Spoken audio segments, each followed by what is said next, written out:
नमस्कार दोस्तों, स्वागत है आपका तेजा ऑनलाइन क्लासेस में। दोस्तों, आज से हम साइंस की एक सीरीज स्टार्ट करने जा रहे हैं, जिसमें हम लगभग पूरी साइंस कवर करेंगे धीरे धीरे। एक 20-20 मिनट के वीडियो होंगे डेली, और लगभग एक टॉपिक का 2 या 3 वीडियो में कवर करेंगे। आपके कंपटीशन एग्जाम में जितना लेवल पूछा जाएगा वहां तक हम कवर करेंगे पूरा। थ्योरी लो, चाहे जितने भी आपके फैक्ट है वो चीजें लो, तो सब मिलाकर क्या करना है कि जितनी भी चीजें हैं, इस जो भी टॉपिक पढ़ेंगे उससे रिलेटेड, वो सब आपके कवर हो जाएगी। उसके बाद में हम एमसीक्यू भी करेंगे कुछ। तो देखिए, साइंस में हमारे 3 जो सब्जेक्ट मेन आते हैं, उसमें पहला क्या है? बायोलॉजी, दूसरा फिजिक्स और तीसरा केमिस्ट्री। देखो, बायोलॉजी का जो आपके कंपटीशन एग्जाम में जो सबसे बड़ा पोर्शन आता है वो आता है बायोलॉजी से। बहुत सारे टॉपिक है, इसमें भी 2 भागों में बढ़ जाता है, वो बॉटनी हो और जूलॉजी।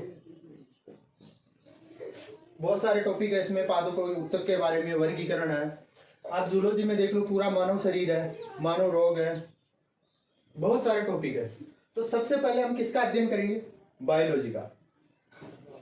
तो बायोलॉजी में जितने भी टॉपिक है, और फिजिक्स और केमिस्ट्री के ज्यादा से ज्यादा 4-5 टॉपिक है। प्रकाश देख लो, प्रकाश, विद्युत है मेनली टॉपिक, इसमें धातु है, मेन आवर्त सारणी है। तो चलिए, आज हमें जो टॉपिक पढ़ना है उसकी बात करते हैं। सबसे पहले तो देखिए, कोशिका। सबसे पहले हमको ये समझना है कि कोशिका होती क्या है। 2 तरीके से प्रश्न आते हैं कंपटीशन एग्जाम में। एक तो जो फैक्ट पर आधारित होते हैं, ठीक है, रटना है और कुछ नहीं है। कोशिका की खोज किसने की? Robert Hooke. रटने वाली चीज है, सबसे बड़ी कोशिका कौन सी है, सबसे छोटी कोशिका कौन सी है। दूसरी चीजें आती है जो समझने वाली चीजें हैं, कोशिका का स्ट्रक्चर, कोशिका विभाजन, जितनी भी चीजें हैं। अब आप कोशिका की जो भी स्ट्रक्चर है उसको तो आप रट नहीं सकते हैं। आप सीधी सेल मेम्ब्रेन होता है, ये होता है, क्या होता है, अरे भाई समझना तो होगा ना, किस काम आता है, क्या करता है, इसकी स्ट्रक्चर कैसा होता है। ये थोड़ी है कि रट्टा मार लिया इसको। तो दोनों तरीके से चलेंगे, समझने वाली चीजें और रटने वाली चीजें। चलो छोड़ो इसको। देखो, हम बचपन से क्या पढ़ते आ रहे हैं? कोशिका की परिभाषा कि सजीवों की संरचनात्मक और क्रियात्मक इकाई को क्या कहते हैं? कोशिका। लेकिन हमने ये जानने की कोशिश की, क्यों सेल को सजीवों की संरचनात्मक एवं क्रियात्मक इकाई कहते हैं? अरे भाई, सबसे छोटी चीज कोशिका थोड़ी है। जो इस कोशिका के अंदर जो होंगे वो तो इससे भी छोटे होंगे। तो क्यों कोशिका को ही इसकी संरचनात्मक एवं क्रियात्मक इकाई कहा गया? ऐसी चीजों को क्या करेंगे हम? आराम से समझेंगे। देखो, अपने कंपटीशन एग्जाम की दृष्टि से सबसे पहले हम क्या पढ़ेंगे? हिस्ट्री ऑफ सेल, सेल का इतिहास।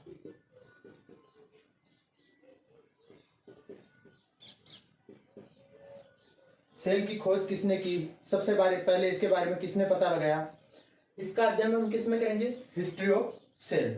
देखो, सबसे पहले चीज, सन 1965, वैज्ञानिक का नाम है रॉबर्ट हुक। इसने क्या किया? जो कॉर्क होता है,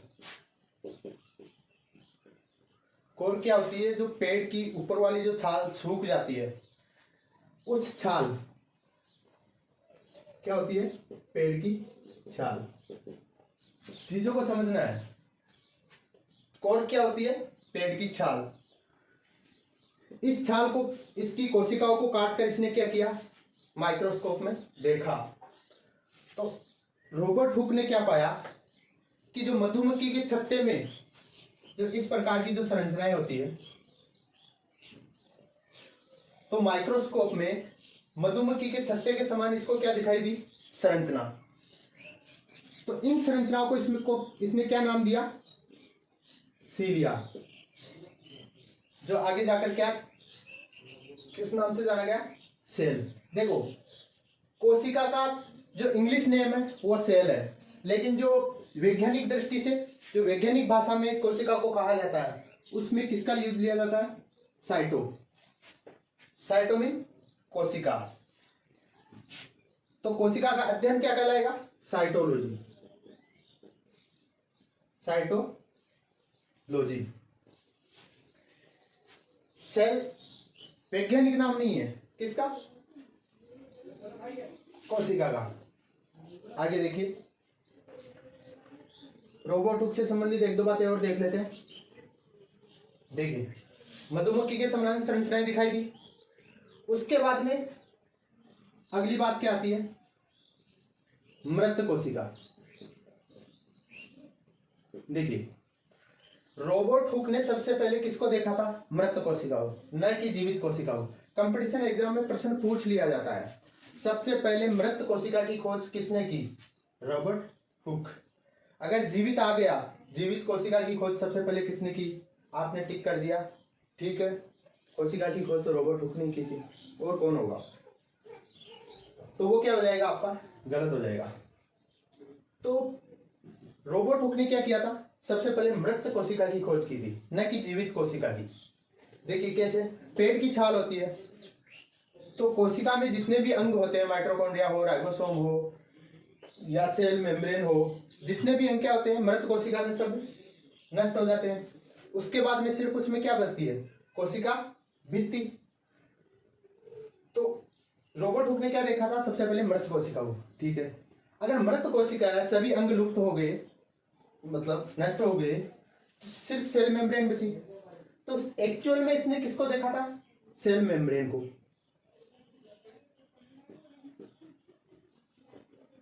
आगे ध्यान बात करेंगे सेल मेम्ब्रेन क्या होती है, अभी देख लो। ये बात आई समझ में, आगे देखो। रोबोट हुक का हो गया काम।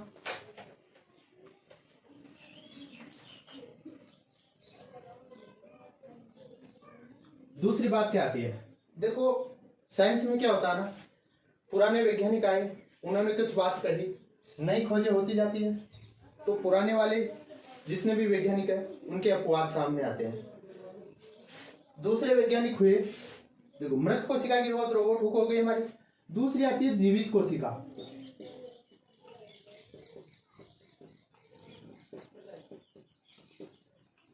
ये क्या बवाल है भाई, जीवित कोशिका की सबसे पहले खोज किसने की, तो उनका नाम था एंटोनी वॉन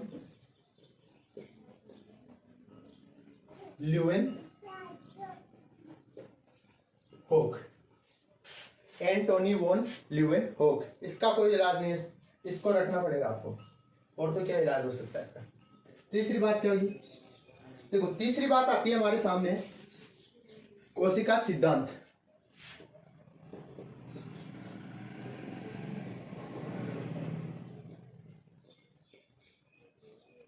देखो ये क्या चीज है बोला, देखो लगभग सन 1838 में आते आते लगभग कोशिका की खोज के लगभग 200 साल बाद दो वैज्ञानिक हुए, स्लाइडेन व स्वान। इन्होंने क्या किया, कोशिका सिद्धांत का प्रतिपादन किया। देखो क्या बातें कही इस कोशिका सिद्धांत में। पहली बात जो इन्हें कही कि सभी जीव कोशिकाओं से मिलकर बने होते हैं, सभी जीव कोशिकाओं से मिलकर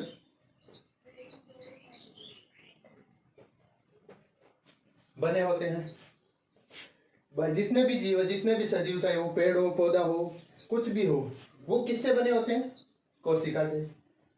दूसरी बात इसने क्या कही कि जीवों की संरचनात्मक, वही बात आ गई जो हमने परिभाषा की बात की थी, जीवों की संरचनात्मक व क्रियात्मक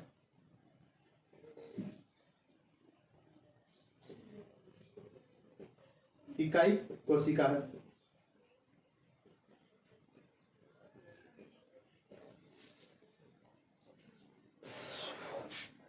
जीवों की संरचनात्मक एवं क्रियात्मक इकाई क्या है? कोशिका है। ये किसने कहा था? स्लाइडेन व स्वान ने। देखो यहां पर एक बात आती है कि जीवों की संरचनात्मक एवं क्रियात्मक इकाई कोशिका कैसे है। देखो इस बात को समझते हैं।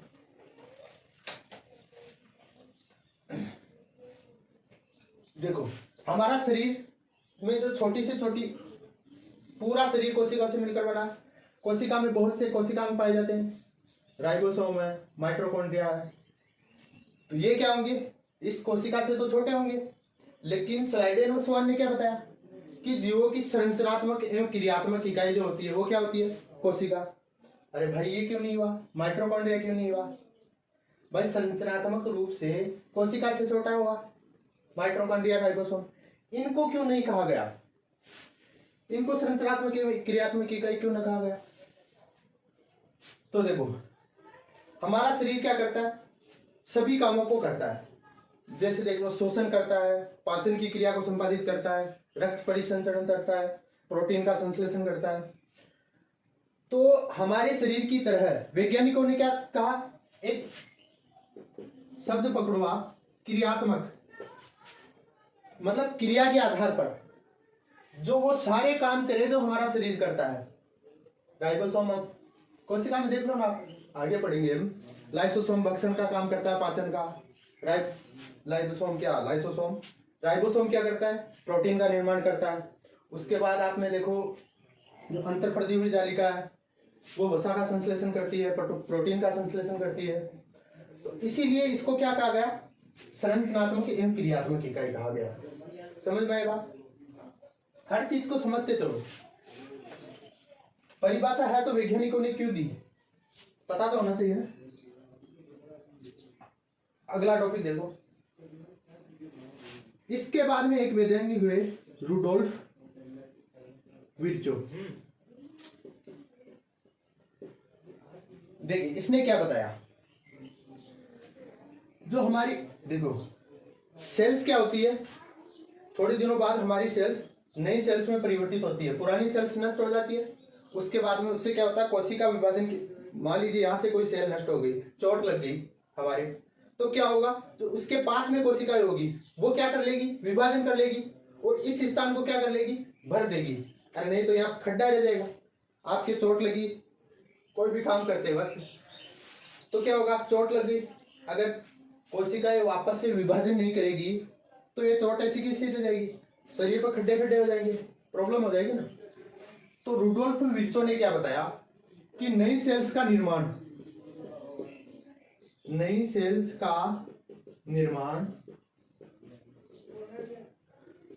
पुरानी सेल से होता है। ऐसा नहीं है कि यहाँ पे कोई सेल गायब हो गई, नष्ट हो गई तो नई से पहली वाली सेल से कोई मतलब नहीं रहेगा और नहीं वहां पे अपने आप सेल्स हो जाएगी। नहीं, क्या होता है? जो पास में जो सेल्स होती है वो वृद्धि करके क्या करती है? नई सेल्स का निर्माण करती है। ये किसने बताया? रुडोल्फ विर्चो ने बताया। ये किसकी बात होगी? हमारे हिस्ट्री ऑफ सेल्स। देखो इसके बाद में जितने भी हमारे जो रखने वाली चीजें हैं, जो भी महत्वपूर्ण प्रश्न है, अक्सर एग्जाम में पूछे जाते हैं, बहुत सारे एग्जाम में पूछे जाते हैं। जो आपके जनरल साइंस के एग्जाम होते हैं, जितने भी इंडियन आर्मी हुए, ग्रुप डी हुई या एनटीपीसी हुई, जितने भी होते हैं उनमें ये इनसे संबंधित महत्वपूर्ण प्रश्न है, वो आप समझने के नहीं है, रखने के मान लो, वो हमेशा पूछे जाते हैं। उन पर चर्चा कर लेते हैं। देखो सबसे पहली बात प्रश्न कि दुनिया की सबसे छोटी कोशिका कौन सी है? सबसे छोटी कोशिका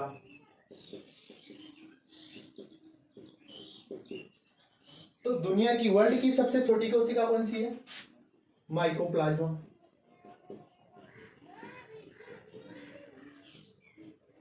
ये क्या है? वर्ल्ड की सबसे छोटी कोशिका है। अगर छोटी आएगी तो फिर बड़ी भी आएगी। तो वर्ल्ड की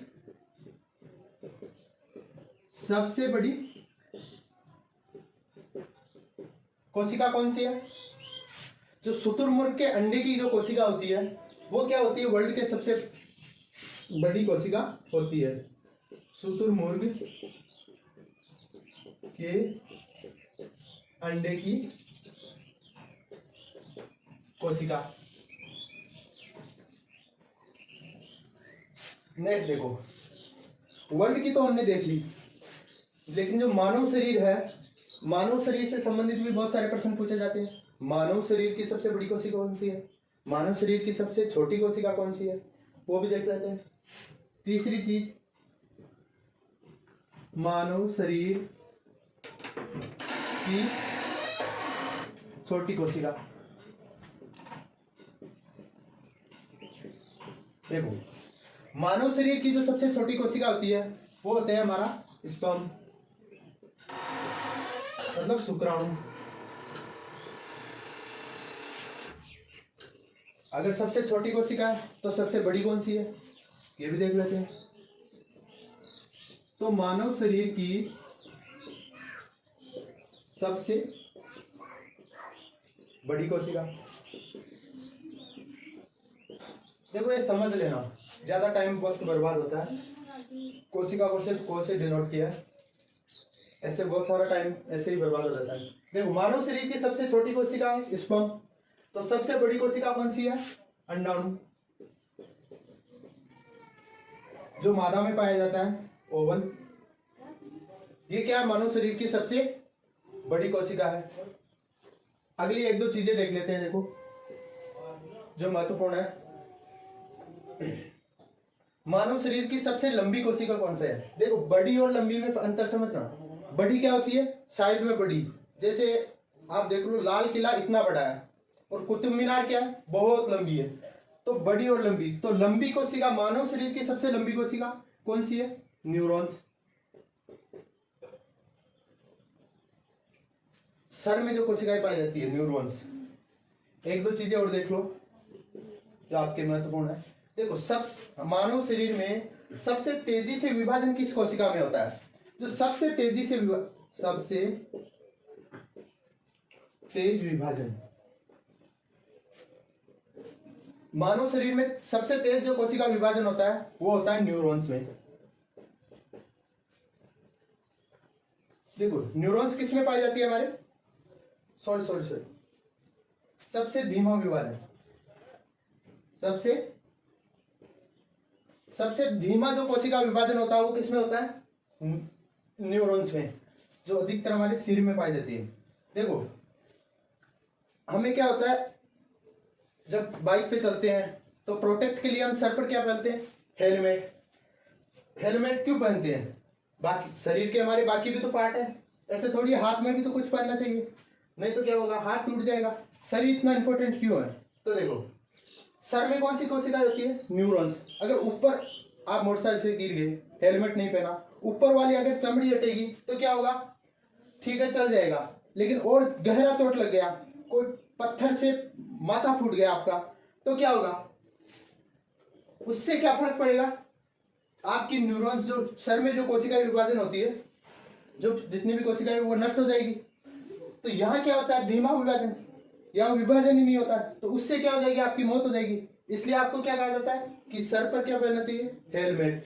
तो अगली बात, सबसे तेज विभाजन किसमें होता है? जो आपके लीवर है। अगर लीवर को आप काट दोगे एक बार तो वो बहुत तेजी से विभाजन करके वापस से अपनों को रिकवर कर लेगा। तो सबसे तेज विभाजन होता है लीवर में। ये तो हो गए आपके महत्वपूर्ण बातें। देखो, आज के लिए इतना ही करते हैं। कल से जो हम वीडियो बनाएंगे उसमें महत्वपूर्ण क्या रहेगा? आपकी कोशिका की मेन संरचना के बारे में। जितने भी कोशिका होंगे एक एक कर पढ़ेंगे। सेल मेम्ब्रेन हो, चाहे वो सेल वॉल हो, माइटोकॉन्ड्रिया हो, राइबोसोम हो, अलग अलग हम क्या करेंगे? एक एक टॉपिक पे चर्चा करेंगे। थैंक यू, धन्यवाद।